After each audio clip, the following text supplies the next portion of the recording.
Francis की वफात के बाद अब रोमन कैथोलिक चर्च को अपने नए मजहबी पेशवा के इंतखाबात का मरहला दरपेश है। पोप का इंतखाब सीनियर पादरी करते हैं जिन्हें कार्डिनल्स कहा जाता है, और ये इंतखाबी अमल सदियों से इंतहाई खुफिया तरीके से सर अंजाम दिया जाता है। वेटिकन ने ऐलान किया है कि इन कार्डिनल्स का इजलास 7 मई से चैपल में शुरू होगा। इजलास के दौरान के बारे में कोई मालूमात फराहम नहीं की गई, लेकिन माजी में 2005 और 2013 में नए पोप का इंतखाबी अमल 2 दिन में ही मुकम्मल हो गया था। पोप करता क्या है? पोप कैथोलिक चर्च का सरबराह होता है। रोमन कैथोलिक मसीहियों का मानना है कि पोप का बरह रास्त ताल्लुक हजरत ईसा से होता है और वो सैनेट पैटर के जिंदा जानशीन हैं, जो मसीह मजहब की तालीमात के मुताबिक हजरत ईसा के चंद इब्तदाई मानने वालों में से एक थे। इसी वजह से पोप को कैथोलिक चर्च पर मुकम्मल इख्तियार हासिल होता है और वो दुनिया भर के तकरीबन 1.5 अरब कैथोलिक्स के लिए एक बाख्तियार और अहम शख्सियत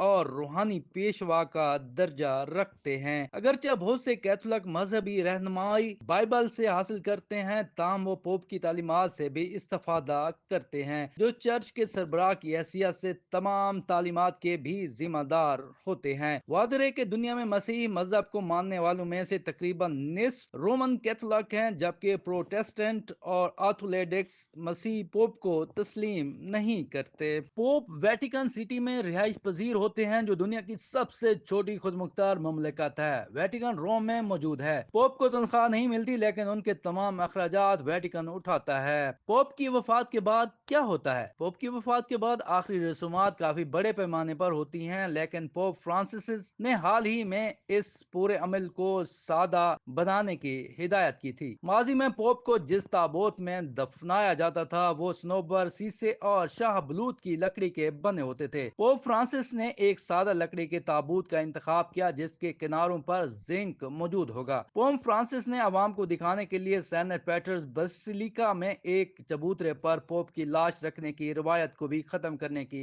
हिदायत की, ताहम लोग ताबूत में मौजूद लाश के करीब जा सकेंगे। पोप फ्रांसिस एक सदी से ज्यादा अरसे में वो पहले पोप होंगे जिनको वेटिकन से बाहर दफनाया जाएगा। पोप फ्रांसिस को सेनेट मैरी मेजर बेसिलिका में दफनाया जाएगा, जो रोम में ही वाक़ है। बेसिलिका एक ऐसे चर्च को कहते हैं जिसे वेटिकन की जानिब से खसूसी दर्जा और मराद दी जा चुकी होती हैं। पोप के इंतखाब के अमल के दौरान अकीदतमंदों का हजूम चर्च के बाहर जमा रहता है। कॉन्क्लेव के इनकाद के दौरान कार्डिनल्स वेटिकन से बाहर नहीं जा सकते, ना ही वो रेडियो सुन सकते हैं, टेलीविजन देख सकते हैं, अखबारात पढ़ सकते हैं या फोन के जरिए बैरूनी दुनिया में किसी से राब्ता कर सकते हैं।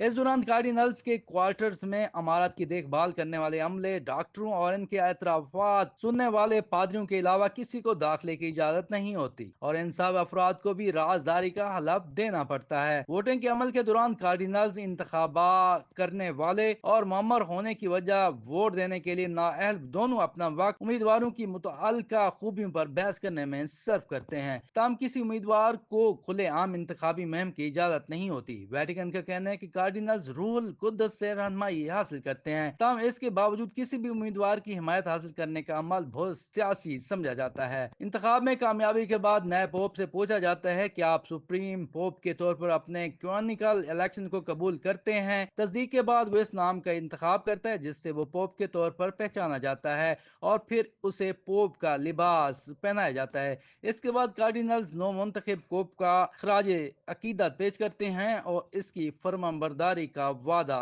करते हैं। इसी दौरान सेनेट पैटर्स बेसिलिका की बालकोनी से नीचे मौजूद हजूम के लिए लातीनी जुबान में एक ऐलान किया जाता है जिसके अल्फाज हैबमस पापाम है, यानी कि हमारे पास एक पोप है। इसके बाद नए पोप का नाम सामने आता है और वो बालकोनी में आकर एक मुख्तसर खिताब करता है और दुआ देता है। इसके बाद कॉन्क्लेव के दौरान होने वाली वोटिंग के हर दौर के नतायज पोप को दिखाए जाते हैं, जिसके बाद उन्हें सर बमैर करके वेटिकन आर्काइव्स में रख दिया जाता है और सिर्फ पोप के हुक्म पर ही दोबारा खोला जा सकता है। साबिर बुखारी, ज़माना न्यूज़।